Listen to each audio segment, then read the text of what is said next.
دلوقتي بقى لي 4 شهور دلوقتي، واللعيبه خدت فلوسها، واللعيبه حتى اللي راحت لانديه ثانيه خدت فلوسها 25%، وانا الوحيد اللي ما خدتهاش. فكل ما اسال يعني اتكلم مجلس الاداره ما يدونيش حل، يعني ما يدونيش حل اللي انا اخد فلوسي امتى ومش هاخدها امتى، ما ادونيش حل لغايه دلوقتي. فانا عايز حد يرد عليا، يعني مجلس الاداره، يعني استاذ محمد بدر يرد عليا، يعني يرد عليا يقول لي انت ما خدتهاش ليه، طب انت ليك ايه، طب انت عليك ايه، طب يقول لي يفهمني. اكيد انا مش هشتكي نادي انبي، لان انا متربي في نادي انبي بقالي 9 سنين في النادي، وناشئين، يعني 4 سنين في ناشئين و5 سنين في الدرجه الاولى، فما ينفعش اشتكي نادي انبي.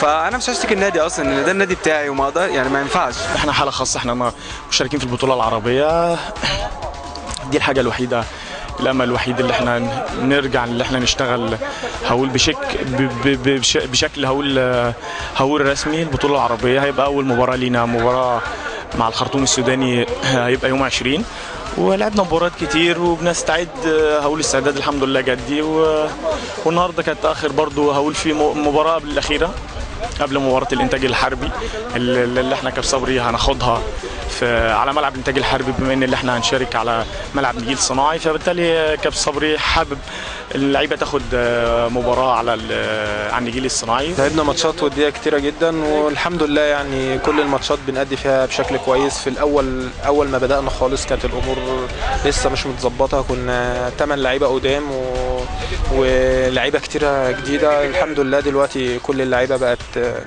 بقت في انسجام، اللعيبه الجديده مع اللعيبه القديمه، وعملنا ماتشات كويسه، وكل الفرق اللي لعبناها من الدوري الممتاز فزنا عليها، وعاملين ماتشات كويسه. ان شاء الله ربنا يكرمنا ان شاء الله الماتش اللي جاي. الحمد لله انا بفضل ربنا، الحمد لله ان انا اديت المجهود ده كله الحمد لله مع نادي الاسماعيلي، وقدرت ان انا في المباراه ان شاء الله احرز هدفين ان شاء الله الحمد لله وكده، وان شاء الله باذن الله والماتش ان احنا في البطوله العربيه ان شاء الله قدامنا حلم ان احنا نحقق امل كبير قوي في البطوله العربيه ان شاء الله باذن الله. احنا داخلين في العد التنازلي دلوقتي.